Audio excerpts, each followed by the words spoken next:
Walk to walk to walk. কারে কি আছে ওয়াক থু করিচ্ছ কৃষক? তুই তো জানিস যে মেডিকেল ক্লাসের সময় মানে আমাকে প্র্যাকটিক্যালি ধর বেশি মানে প্রয়োজন, মানে যা পড়া তার অর্ধেক হচ্ছে যে প্র্যাকটিক্যাল, অর্ধেক পড়া। তো স্যার করছে কি প্র্যাকটিক্যালের জন্য এটা মরা কুত্তা লিয়ে যাচ্ছে, বুঝছো?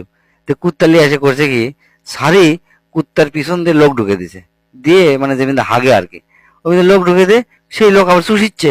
আমাকে আবার করছে কি যে তো আমি যেটা করনো সেটা তোরাও কর। আমরা তো মনে কর সকলি ভয় টাসকি লেগে গেছে, আবার কি করার, স্যার যেহেতু করছে আমাকে উপর করা লাগবে। তা আমরাও করলো কি, ওই লোক ঢুকে দিয়ে চোষনো আর কি ঘিন্না ঘাটি, বুঝছো? এল্লা কাহিনী করে নেওয়ার পর স্যার এখন করছে, শোন মেডিকেলের ক্লাস মনোযোগী হচ্ছে যে আসল, তোরা মনোযোগ যে দিস না এটাই তার হচ্ছে প্রমাণ। আমি ঢুকে দিছি কিনে আঙ্গুল, চুষিছি হচ্ছে বুড়া আঙ্গুল, আর তোরা যে লোক ঢুকে দিল সেই লোকই চুষলু। ইনকা করলে হবি ক, মনোযোগ দিয়ে পড়া লাগবে। এই কথা শুনে তো মনে করে আমার সকলি ব্যাংশ। তারপর আবার মানে আরো উপদেশ দিল এটা নিয়ে, সেটা এখন করছে যে মানুষের গোয়াত লোক না দিয়ে মনোযোগ দিয়ে নিজের কাজ কর, তাহলে দেখবো সাফল্য অনিবার্য আসবি। স্যারের কার্যকলাপ দেখে তো আমি টাসকে লাগে কেন রে?